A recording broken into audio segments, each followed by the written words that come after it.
Julian Alvarez Atletico Madrid না ছাড়লেও কোনো সমস্যা নেই। হুলিয়ান আলভারেজ অ্যাটলেটিকো মাদ্রিদ আছে, এইটা সমস্যা না, সমস্যাটা আসলে অন্য জায়গায়।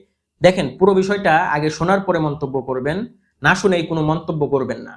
আমি কোচ দিয়েগো সিমোনের প্রতি যথেষ্ট সম্মান রেখেই কথাগুলো বলতেছি।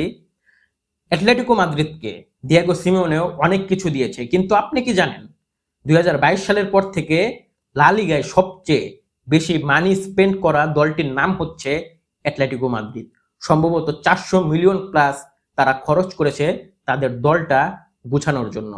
এখন হুলিয়ান আলভারেজকে কেউই অ্যাটলেটিকো মাদ্রিদে দেখতে চায় না। হুলিয়ান আলভারেজকে আর্জেন্টাইনরা বিশেষ করে সবাই তাকে এমন একটা দলে দেখতে চায় যেই দলটা আপনার হচ্ছে ট্রফির জন্য কম্পিটিশন করবে, ট্রফি জেতার জন্য লড়বে, অ্যাটাকিং মাইন্ডসেট হবে, এইটা আমরা জানি। বাট একটা বিষয় আপনারা কি জানেন বা বোঝার ট্রাই করতেছেন? দেখেন, হুলিয়ান আলভারেজকে নিয়ে যে টিমগুলোর রিউমার রয়েছে, যেরকম আপনার হচ্ছে বার্সেলোনার, বিশেষ করে বার্সেলোনায় যাওয়ার চান্স তার খুবই কম। এত টাকা দিয়ে বার্সেলোনায় কিনতে পারবে কিনা এইটার গ্যারান্টি কেউ দিতে পারবে না।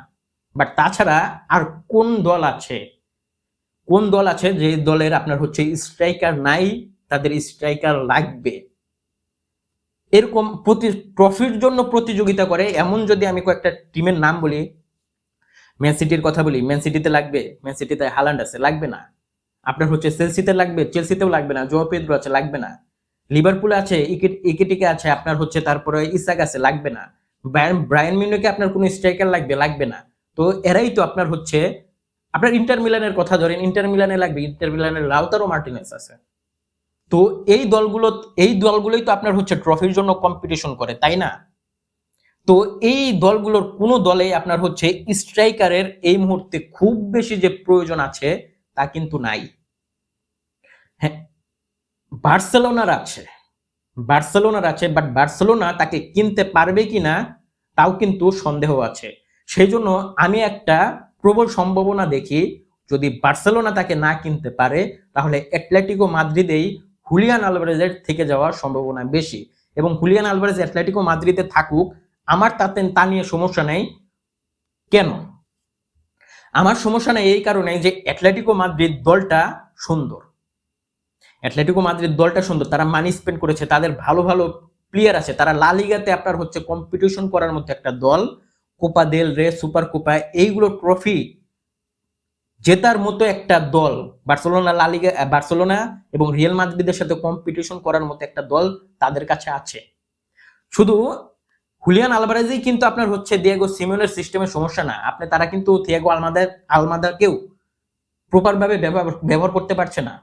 যে জায়গায় আপনার থিয়াগো আলমাদা আর্জেন্টিনার 26 ওয়ার্ল্ড কাপে ধরে নেওয়া যায় স্টার্টার, আর্জেন্টিনাতে কতটা তিনি নিখুঁত এবং কতটা দুর্দান্ত পারফরমেন্স তিনি ডেলিভার করেছে, তারপরে আলমাদাকে নিয়ে আর্জেন্টাইনরা অন্যরকম একটা আশা পাওয়া, কিন্তু তাকেও কিন্তু কোচ দিয়েগো সিমোনে ঠিক এরকম ভাবে ব্যবহার করতে পারছে না। এবং বর্তমানে আপনি যদি দলগুলো দেখেন, পিএসজি, তারপরে আপনার হচ্ছে বায়ার্ন মিউনিক, বড় বড় যে দলের কথাই বলেন, তাদের সাথে যদি কম্পিটিশন করে আপনার হচ্ছে চ্যাম্পিয়ন্স লিগের মঞ্চে ভালো কিছু করতে হয়, তাহলে আপনার খেলার সিস্টেমটাই চেঞ্জ করতে হবে। দেখেন না, দিয়েগো সিমোনে অনেকদিন ধরে আপনার অ্যাটলেটিকো মাদ্রিদে কোচিং করাই, অ্যাটলেটিকো মাদ্রিদকে অনেক দিয়েছে। এবং তার যে ফুটবলটা, তার যে সে যে ধরনের আসলে ফুটবলটা খেলে, সেই ফুটবলটা আসলে বর্তমান ফুটবলের সাথে কতটা সামঞ্জস্য আমি জানি না। এখন তাকে যদি সম্মানের সহিত কোচ দিয়েগো সিমিওনের উচিত এখন সম্মানের সহিত নিজের পদত্যাগ করার। আর যদি সে পদত্যাগ না করে তাহলে আপনার হচ্ছে কোচের, আপনার হচ্ছে ম্যানেজমেন্টের বা অ্যাটলেটিকো মাদ্রিদের অ্যাকশন নেওয়া উচিত। একটা অ্যাটাকিং মাইন্ডসেটের কোচ অ্যাটলেটিকো মাদ্রিদে, একটা ভালো মানের কোচ অ্যাটলেটিকো মাদ্রিদে এনে বসার, যারা আপনার প্লেয়ারদের থেকে আপনার হচ্ছে প্রপার পারফরমেন্সটা বের করে নিতে পারবে। অ্যাটলেটিকো মাদ্রিদের দলের প্লেয়ার আছে, ভালো ভালো প্লেয়ার আছে ভাই, অ্যাটাকিং ফুটবল তাদেরকে দিয়ে খেলারে তারা খেলতে পারবে। এখন তাদেরকে দিয়ে খেলাতে হবে, সেই খেলানোটা আপনার কোচ দিয়েগো সিমিওনে পারছে না। এখন একটা ভালো কোচ, অ্যাটাকিং মাইন্ডসেট একটা ভালো কোচ যদি এনে এই টিমটাকে বসানো যায়, আমার বিশ্বাস তারা বার্সেলোনার কথা বলেন, রিয়াল মাদ্রিদের কথা বলেন, এদের সাথে কম্পিটিশন করার মতো একটা দল বা এদের সাথে কম্পিটিশন করার মতো প্লেয়ার তাদের স্কোয়াডে আছে। ট্রফির জন্য তারা লড়াই করতে পারবে এরকম একটা দল তাদের কাছে গুছানো আছে এই মুহূর্তে ইনস্ট্যান্ট। তাদের প্লেয়ার এই সিজন আপনার হচ্ছে সামার ট্রান্সফার উইন্ডোতে যারা যে প্লেয়ারগুলো কিনেছেন, অনেকগুলো প্লেয়ার কিনেছে, অনেক স্পেন্ড করেছে, এই প্লেয়ারগুলোর থেকে আপনার হচ্ছে প্রপার পারফরমেন্সটা বের করে নিয়ে আসতে হবে, যেটা কোচ দিয়েগো সিমোনেও পারতেছে না। থিয়াগো আলমাদার মতো প্লেয়ারের থেকে আপনার পারফরমেন্স বের করে নিয়ে আসতে পারতেছে না।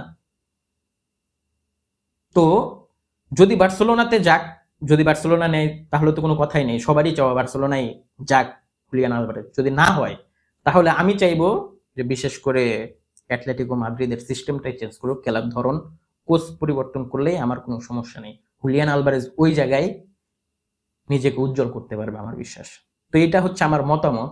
তো আপনাদের কি মতামত অবশ্যই নিচের কমেন্ট বক্সে জানাতে পারেন আপনাদের মতামত। আজকে পর্যন্তই। আসসালামু আলাইকুম।